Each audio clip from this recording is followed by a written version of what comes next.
జై గోమాత ఓం నమో వెంకటేశాయ.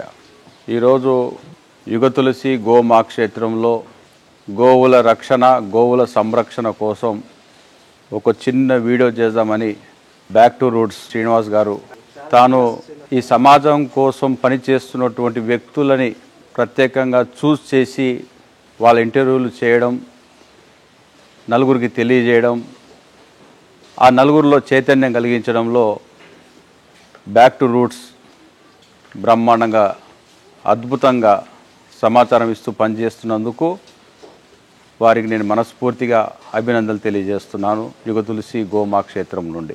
యుగ తులసి గోమా క్షేత్రం అనగానే అందరికీ తెలుసు యుగ తులసి అంటే ఏంటి. ఈ కలియుగంలో ధర్మరక్షణ అంటే గోవులను రక్షించడమే. అందుకోసమే యుగ తులసి అంటే ఇంటింటా తులసి మాత జగమంతా గోమాత అనే ఒక నినాదంతో యుగ తులసి ఫౌండేషన్ని స్థాపించాం. 2014లో యుగ తులసి ఫౌండేషన్ స్థాపించిన తర్వాత కలియుగ ప్రత్యక్ష దైవం శ్రీ వెంకటేశ్వర స్వామి దగ్గర నేను పనిచేస్తానని, స్వామివారి పాదాల చెంత నాకు సేవ చేసే భాగ్యం కలుగుతుందని నేను కలిలో కూడా ఊహించలేదు. అలాంటిది నాకు 2019 సెప్టెంబర్ 23 వెంకటేశ్వర స్వామి దగ్గర ఒక 20 నిమిషాల పాటు ఆనంద నిలయంలో నిలబడేటువంటి అవకాశం కలిగినందుకు ఆ అఖిలాండ కోటి బ్రహ్మాండ నాయకుడైనటువంటి శ్రీ వెంకటేశ్వర స్వామి వారి సన్నిధిలో నేను ఆ రోజు యాదృచ్ఛికంగా, అసలు నేను ఊహించలేదు ఒక మహాసంకల్పానికి ఆనంద నిలయం వేదికగా ఉంటుందని, అఖిలాండ కోటి బ్రహ్మాండ నాయకుడే సాక్ష్యంగా నేను తీసుకున్నటువంటి మహాసంకల్పం గోవులని రక్షిస్తానని, గోవులను సంరక్షిస్తానని, దక్షిణ భారతదేశంలోనే 1,00,000 గోవులతోని గోదామం నిర్మిస్తానని 2019 సెప్టెంబర్ 23వ తారీఖు ఆ వెంకటేశ్వర స్వామి పాదాల చెంత ప్రమాణం చేసినప్పుడు తీసుకున్నటువంటి మహాసంకల్పమే ఈరోజు యుగ తులసి గోమా క్షేత్రంలో ఇన్ని గోవులని రక్షిస్తూ సంరక్షిస్తూ వాటిని ఆలన పాలన చూస్తూ వాటి ఆరోగ్య సమస్యలను కూడా అధిగమిస్తూ పోషణకి కావాల్సినటువంటి పశుగ్రాసానికి కూడా ఎక్కడ కూడా కాంప్రమైజ్ కాకుండా మనం గంక ఏ విధంగా అయితే 3 పూటల అంటే బ్రేక్ఫాస్ట్, లంచ్, డిన్నర్ ఒక మనిషి షెడ్యూల్ ఏ విధంగా ఉంటుందో గోవులకు కూడా ఉదయం లేవగానే ఆ షెడ్యూల్ ప్రకారము వాటికి ఇప్పుడైతే 2 పూటలు నేను పశుగ్రాసం అందిస్తున్నా. ఆ వెంకటేశ్వర స్వామి దయతోని దాతలు ముందుకు వచ్చినట్టయితే 3 పూటల గోవులకి పోషణ చేసేటువంటి అవకాశం కలిగించాలని ఆ భగవంతుని వేడుకుంటూ, ఎప్పుడైతే ఈ భూమిపైన గోవు ఆనందంగా నడియాడుతుందో ఆ రోజు ఈ భూమి సస్యశ్యామలంగా ఉంటుందన్నటువంటి విషయాన్ని కూడా నేను ఈ సందర్భంగా తెలియజేస్తున్నా. మనకందరికీ తెలుసు మన పూర్వీకులు, మన తాత ముత్తాతలు అందరూ కూడా ఫస్ట్ ఆరోగ్యంగా ఉండేవారు. వారు ఆనందంగా వ్యవసాయ పనులు చేసుకునేవారు. సాయంత్రం చాలా ఆనందంతో ఇంటికి వచ్చి భార్య పిల్లలతోని స్వచ్ఛమైనటువంటి ఆవు పాలను తీసుకొని పౌష్టికాహారం అంటే వారు పండించినటువంటి పంట నుంచి వచ్చినటువంటి పదార్థాలను తింటూ ఆనందంగా, ఆరోగ్యంగా, ఆర్థికంగా ఉండేవారు. ఈరోజు మన పరిస్థితి ఎలా ఉందో ఒక్కసారి మనమే ఆలోచిస్తే, మనం హైదరాబాదులో ఉన్నప్పుడు నాకు బాగా గుర్తు, మా తాత హైదరాబాద్కి ఎప్పుడు వచ్చేవాడు కాదు. వచ్చినా కూడా ఉదయం వస్తే సాయంత్రం వెళ్ళిపోయేవాడు. ఎందుకంటే అక్కడ గోవులు ఉన్నాయి. ఆ రోజు అంటే ఇప్పుడు కూడా అందరూ అంటారు పశువులని, పాడి పంట, పశువులు ఉన్నాయి, వెంటనే వెళ్ళాలి, వాటికి పాలు విండాలి, మళ్ళీ మేతకు కొండపైకి తీసుకెళ్ళాలి అని చెప్తుండేవాడు మా తాత. కానీ ఎట్టి పరిస్థితుల్లో సాయంత్రం తిరిగి మళ్ళీ ఊరికి వెళ్ళిపోయేవాడు 200 కిలోమీటర్లు. మళ్ళీ ఊరి నుంచి వచ్చేటప్పుడు ఉట్టి చేతులు రాకపోతుండే, ఏదో ఒకటి పండించినటువంటి పంటలో నుంచి అందరికీ ఆ ఫలాలు చెందాలని హైదరాబాద్కు వచ్చి ఆ సంచులలో ప్యాక్ చేసి అవన్నీ నాకు గుర్తున్నాయి. అవన్నీ తీసుకొచ్చి పెట్టేసేసి వెళ్ళిపోయేవాడు. పండ్లు అనుకోండి, ధాన్యం అనుకోండి, పండించినటువంటి బియ్యం అనుకోండి, బస్సులలో తీసుకొని వచ్చేవారు. సాయంత్రం తిరిగి మళ్ళీ వాపసు వెళ్ళిపోయేవారు. అలా మన తాత ముత్తాతలు గ్రామాలని అట్టిపెట్టుకొని గ్రామంలో గోవుతోనే వాళ్ళు జీవిస్తూ గోవుల మధ్యనే వాళ్ళ జీవితాంతం పూర్తి జీవితం చనిపోయే వరకు గోవుల మధ్యలోనే జీవిస్తున్నటువంటి మన తాత ముత్తాతలు అందరూ కూడా ఆవు పక్కన ఉండడం వల్ల ఆనందంగా, ఆరోగ్యంగా, ఆర్థికంగా అభివృద్ధి పదంలో వాళ్ళు ఉండేవారు.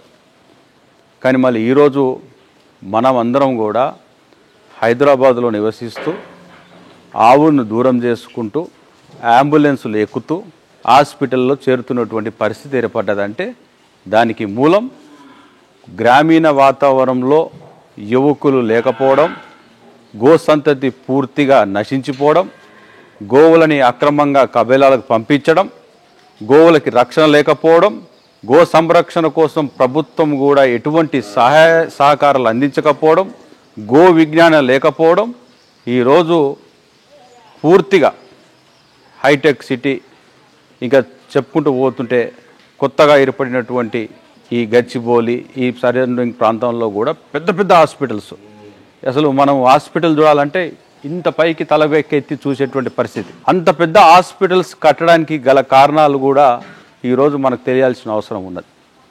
ఖచ్చితంగా హాస్పిటల్ కడుతున్నటువంటి యజమానికి తెలుసు మన భారతదేశంలో ప్రజలందరూ తింటున్నటువంటి విషపూరితమైనటువంటి ఆహారం వల్ల అనారోగ్యానికి గురై వాళ్ళ ఆరోగ్యం బాగుపడాలని హైదరాబాద్కు వస్తారు.